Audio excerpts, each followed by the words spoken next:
All right. So you want to know if Ethereum can really take the crown from Bitcoin? It's a question we get a lot. Yeah, And honestly, it's way more interesting than just looking at who's currently ahead. right. What we're really talking about is the future of technology, Mm-hmm. maybe even the future of how we interact with the world. Exactly. And you've come to the right place Yeah, because today we're going deep on Ethereum. We're talking about its potential, its rivals, even how you value something that isn't a stock. right. Get ready for some aha moments Yes. because this is where it gets interesting. And we're using a pretty cool framework to help make sense of it all. Okay. Okay, and my Afro Samurai. Trust me, it'll make sense as we go. I'm always up for a good story, especially when it helps explain complex ideas. But before we journey into the world of samurai swords and blockchain battles, let's make sure we're on the same page, you know? Yeah. Major players, Bitcoin and Ethereum. Yeah, and you're right to point that out, especially with everything that happened with FTX last year. Yeah. A lot of people saw that and thought crypto is dead. But we're looking beyond the headlines here. This isn't about short-term market craziness. We're digging into the long game. Right. What gives Ethereum staying power? Exactly. See, Bitcoin was first, kind of like the OG crypto. Right. It proved this whole blockchain thing could work. But Ethereum came along and said, okay, cool, but what if we could do things on this blockchain? Enter smart contracts, the building blocks for a whole world of possibilities. And this is where I think things click for a lot of people. Bitcoin, I get it, it's like digital gold, a store of value. But Ethereum, it's like the foundation for, well, almost anything you can imagine. Decentralized finance, NFTs, even Yeah. new ways to create and manage online communities. It's all built on Ethereum. It's giving me, there's an app for that energy, Yeah. but for like reshaping finance, art, gaming. And that brings us to the Afro Samurai connection. Remember how in the show there's this hierarchy with the number one and number two headbands? Right, and everyone gunning for the top spot has to defeat the current number two first. It's like they're guarding the gate to the ultimate showdown. And that's kind of where Ethereum sits in the crypto world. Okay. It's consistently been number two behind Bitcoin. But that also means it's the one to beat, the one constantly challenged by all these Ethereum killers popping up. Oh, yeah, those Ethereum killers. It seems like there's a new one every week promising to be faster, cheaper, and better than Ethereum. But if they're all gunning for Ethereum, what makes them think they have a chance? Where's the weakness? A lot of it comes down to something called the Blockchain Trilemma. It's this fundamental tension at the heart of any blockchain.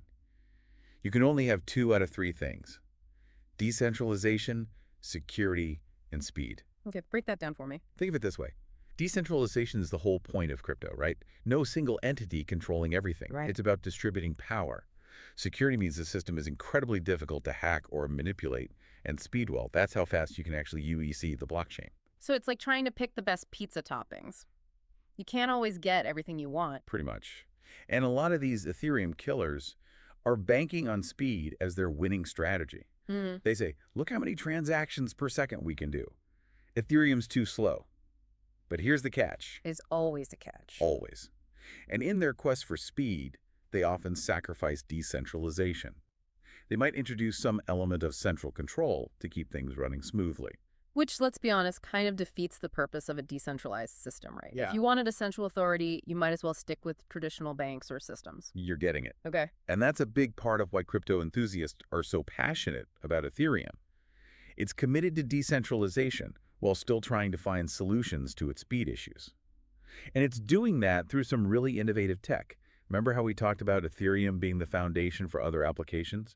Well, those applications can actually help make the network itself faster and more efficient. It's a layered approach. And one of the most promising layers is something called Layer 2 rollups. Layer 2 rollups. It sounds like we're about to get technical. Don't worry, it's not as complicated as it sounds.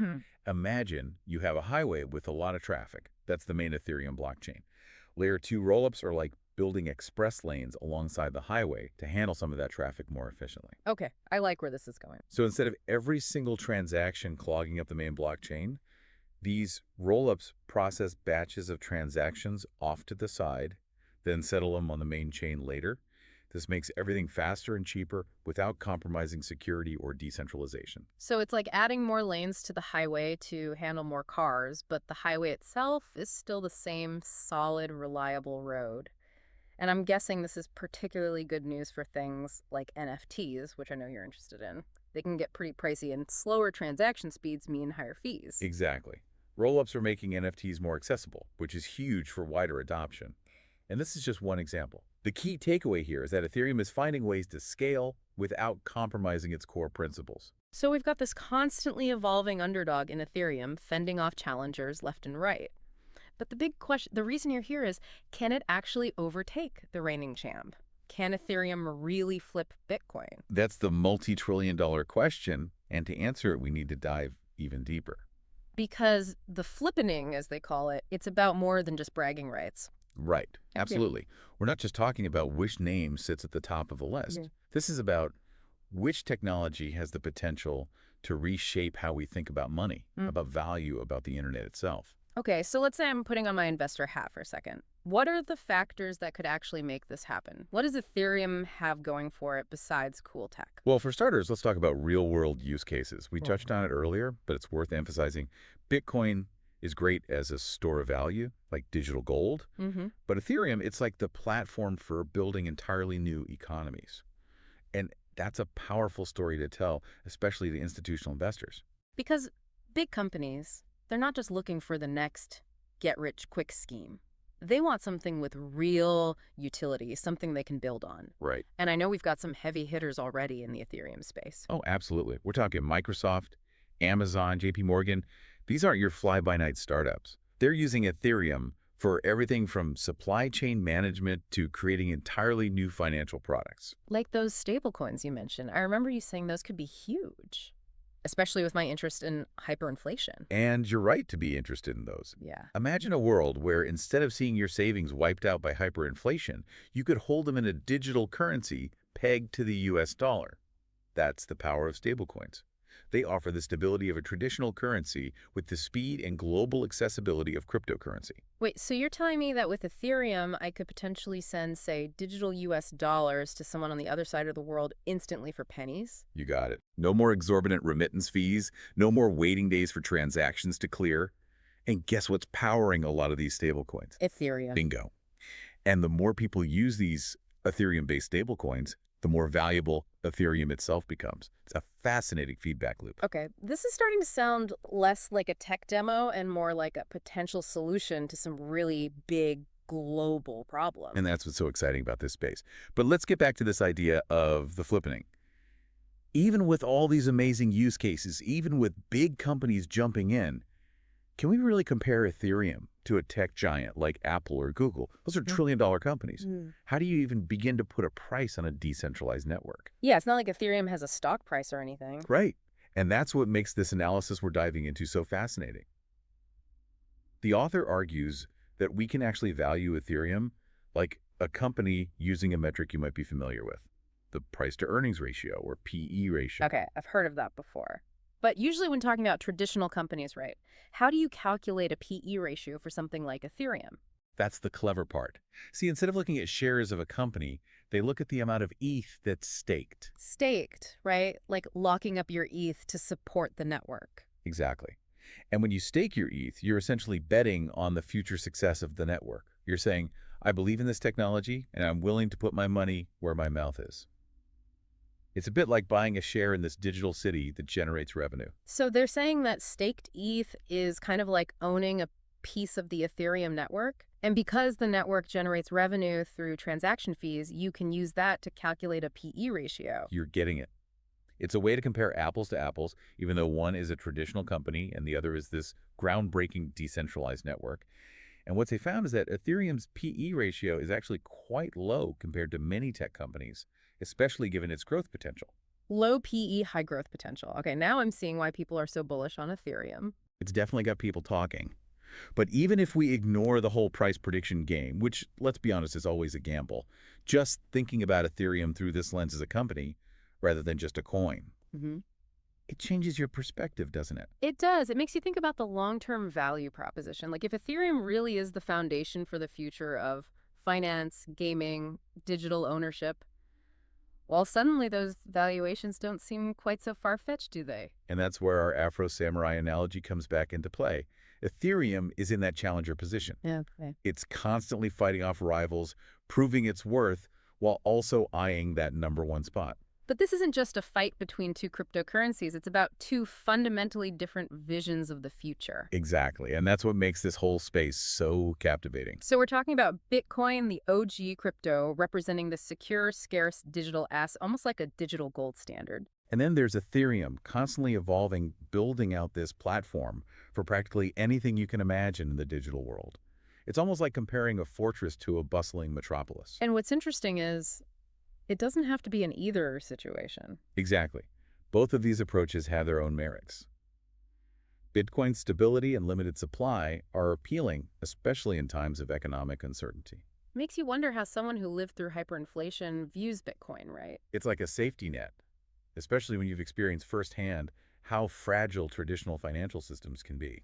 Which is why this Ethereum deep dive is so fascinating. It's like, yeah, stability is important, but what about pushing the boundaries of what's possible? Ethereum's not just offering a different way to store value, it's offering a whole new way to think about value. And to create it. Let's not forget the incredible innovation happening in the Ethereum ecosystem. Decentralized finance, or DeFi, is revolutionizing how we lend, borrow, and invest. It's almost like taking the power back from the traditional financial institutions, putting it in the hands of the people. I bet that resonates with a lot of folks. Absolutely.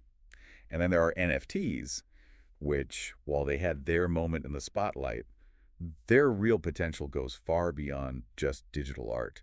We're talking about changing how we think about ownership, provenance, even identity in the digital world. And let's not forget about gaming. I've always been a bit of a gamer myself.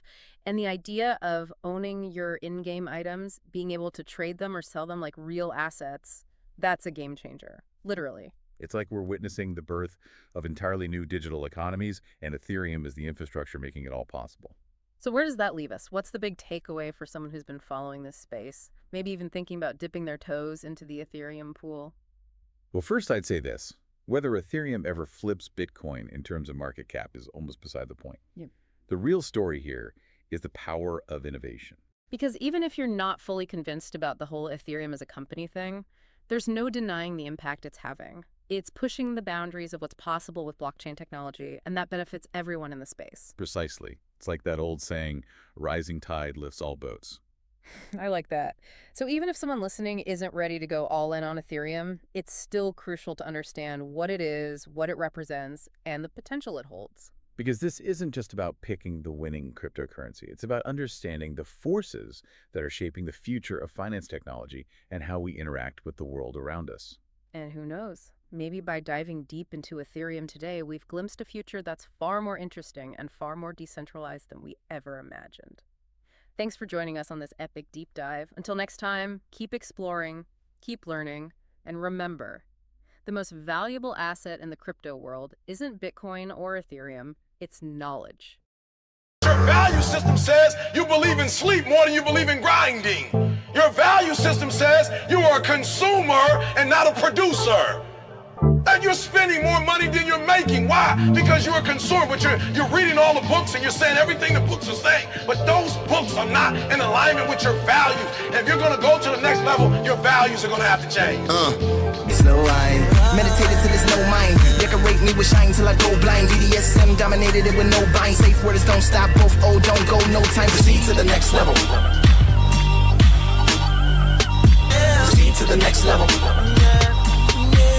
Strong.